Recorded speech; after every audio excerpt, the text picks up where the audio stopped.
nag-enjoy ka sa music namin. At nagsasayaw po si Sam. Hello! At si Nikita. We're going to interview Nikita Belle for his... for her. For her! Sorry.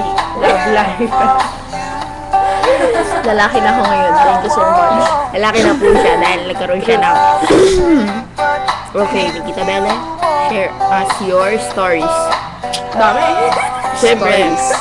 Story! Marami siya ikikwento sa buhay niya. Ano ka ba? Ang first story ko ay tungkol sa aking naging best friend na naging boyfriend ko. Bakit? What happened? Nung una, panahon ng hapon. Okay. Joke. Okay, gusto naming malaman yung kwento ng love life mo. Oo nga. Simulan mo... Ano ba ang punot dulo nito? Bakit ka ba nagmahal? Kasi handa siyang masaktan.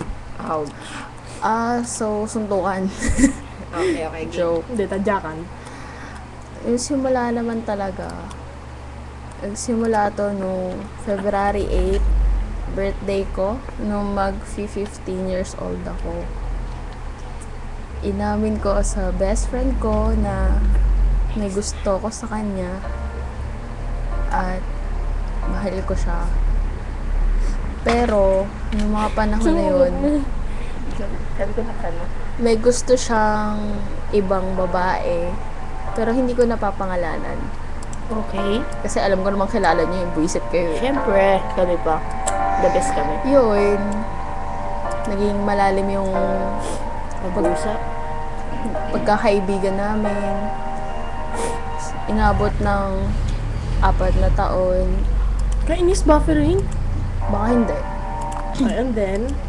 And then, Nung nagbakasyon, bago mag 4th year, close na kami. Tapos, siyempre, mag-best friend nga, kaya nga close eh.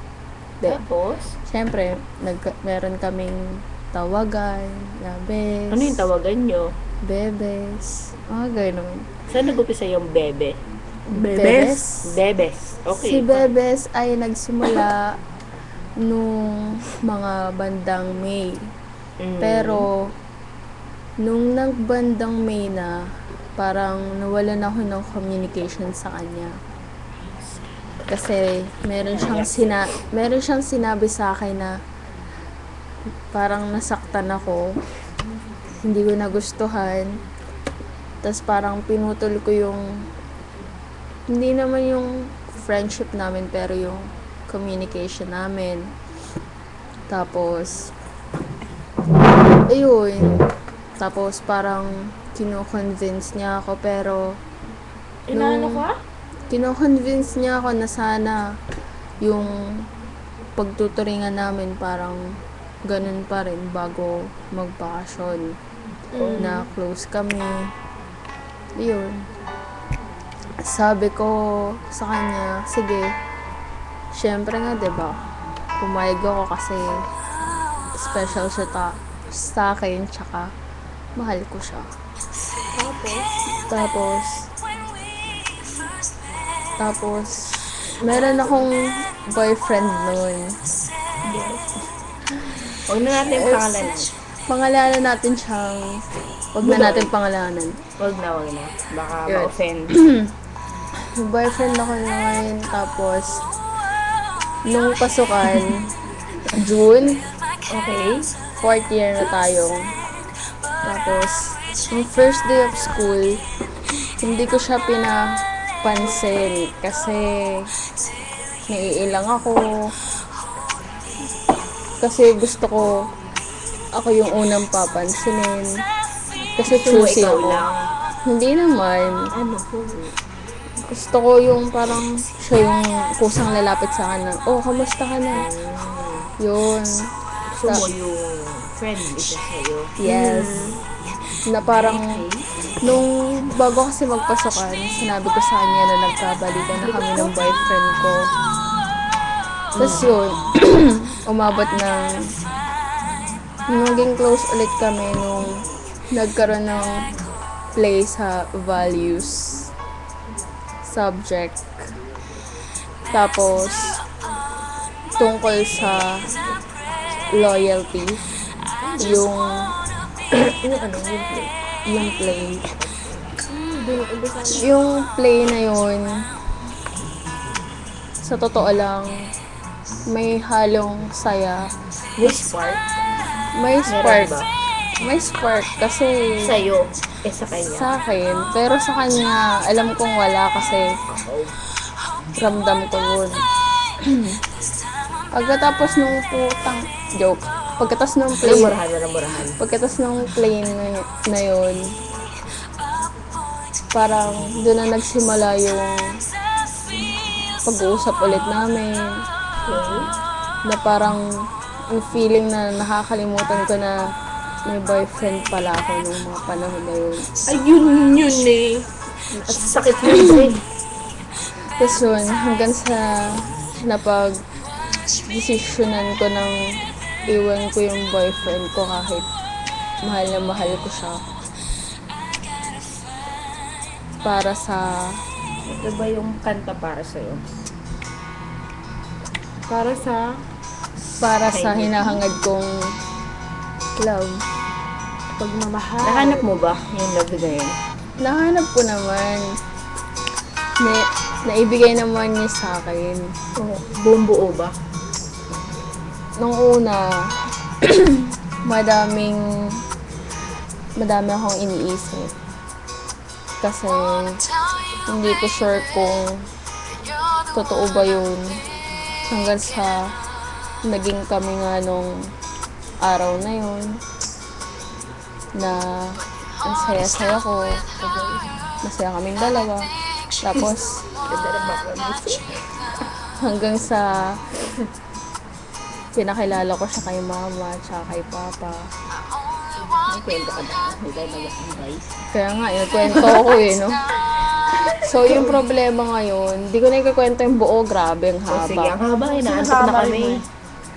Sige, Tas magtanong ka na lang sa tas amin, pagkatapos mag-advise nun, kami. nag-break kami kasi ayaw na nung parents ko sa kanya. Kasi may nagawa siya. Kasi may nagawa siyang mali. Parang nasira yung tiwala ng parents ko sa kanya. Ako naman, ayaw naman din sa akin ng parents niya. Kasi parang gusto ng parents niya yata maging best friends lang kami. So, kailangan namin tanggapin yun hanggang sa dumating na nga yung puntong naghiwalay na kami. Ngayon, ang problema, hindi na namin magawa yung magkasama kami ng dalawa. Kahit gusto namin. Kasi, kailangan ko, parang tanga, kailangan ko sundin yung parents ko. Kasi mas mahal mo siya. Kasi mas importante yung mas importante yung parents ko kaysa sa kanya. Kasi siya, nandiyan na sa tabi mo, parents Kahit mo. kahit sabihin kong mahal ko siya, hindi pa rin sapat yun. Kasi alam ko, pagka-graduate natin ng high school, may mas makikilala pa siyang mas maganda sa akin, mas matalino, mas may parang ipagmamalaki niya sa parents niya na parang matatanggap ng parents niya para sa kanya. Gawin mo na lang yung tama. So, Sundin mo yung sabi niya, kailangan daw, babalik daw siya sa akin.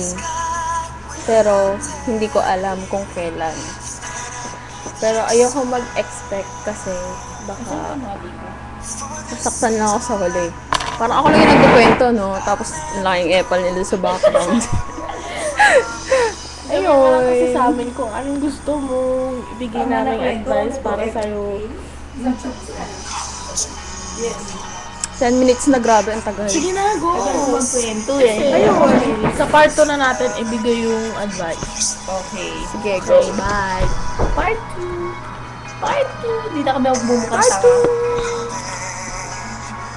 2! Ba't ay mag-stop?